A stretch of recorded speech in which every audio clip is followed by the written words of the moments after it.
गंगा किनारे बसे एक छोटे से गांव में, एक संकरी गली के किनारे, एक छोटी सी कच्ची झोपड़ी में मीरा रहती थी।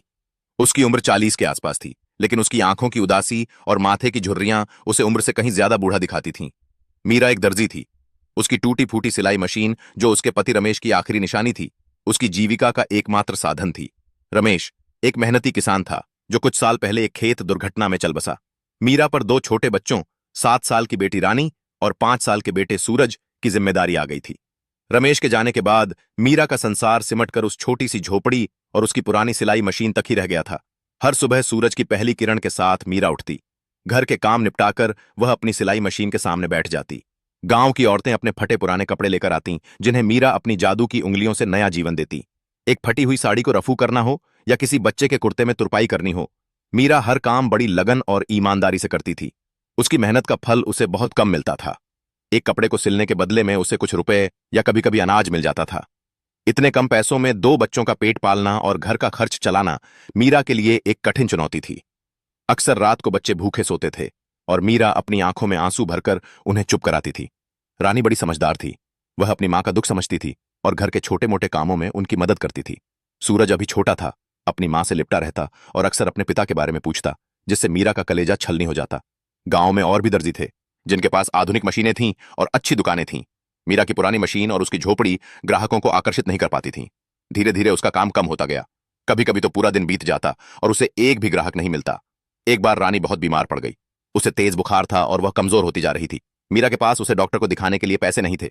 उसने गांव के कुछ लोगों से उधार मांगने की कोशिश की, लेकिन सबने अपनी असमर्थता जताई। अपनी बेटी की हालत देखकर मीरा का दिल टूट गया। वह रात भर रानी के सिरहाने बैठी रही, उसके माथे पर ठंडी पट्टियां रखती रहीं और भगवान से उसकी सलामती की दुआ करती रही।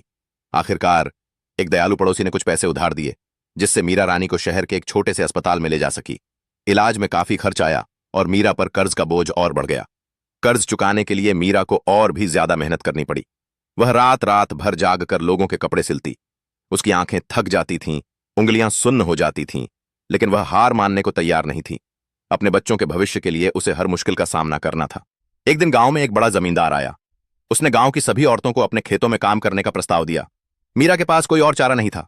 उसने भी खेतों में काम करना शुरू कर दिया। सुबह से शाम तक धूप में पत्थर तोड़ना और मिट्टी ढोना उसके लिए बहुत मुश्किल था, लेकिन उसे अपने बच्चों का पेट भरना था। सिलाई का काम धीरे धीरे पूरी तरह से बंद हो गया। मीरा की पुरानी मशीन एक कोने में धूल खाती रही। उसे अपनी उस कला को खोने का दुख था, जो कभी उसकी पहचान थी। अब वह सिर्फ एक मजदूर थी, जो 2 वक्त की रोटी के लिए जी तोड़ मेहनत कर रही थी। समय बीतता गया। रानी और सूरज बड़े हो रहे थे, लेकिन गरीबी का साया उनके जीवन से नहीं हटा। मीरा की कमर झुक गई थी और उसकी आंखों की चमक फीकी पड़ गई थी। उसकी झोपड़ी आज भी वैसी ही थी, बस उसकी दीवारों पर वक्त की मार और गहरी हो गई थी। एक शाम जब सूरज ढल रहा था और मीरा अपनी झोपड़ी के बाहर बैठी थकी हुई आंखों से आसमान की ओर देख रही थी, उसे रमेश की याद आई। अगर वह जिंदा होता तो शायद उनकी जिंदगी इतनी मुश्किल न होती। उसकी आंखों से आंसू टपक पड़े, जो बरसों से उसके दिल में जमा थे। मीरा की कहानी उन अनगिनत महिलाओं की कहानी है, जो गरीबी और मुश्किलों के बावजूद अपने बच्चों के लिए हर संघर्ष करती हैं। उनकी मेहनत और त्याग अक्सर अनसुने और अनदेखे रह जाते हैं, लेकिन उनकी ममता और हिम्मत ही उन्हें जीवन की हर मुश्किल से लड़ने की शक्ति देती है।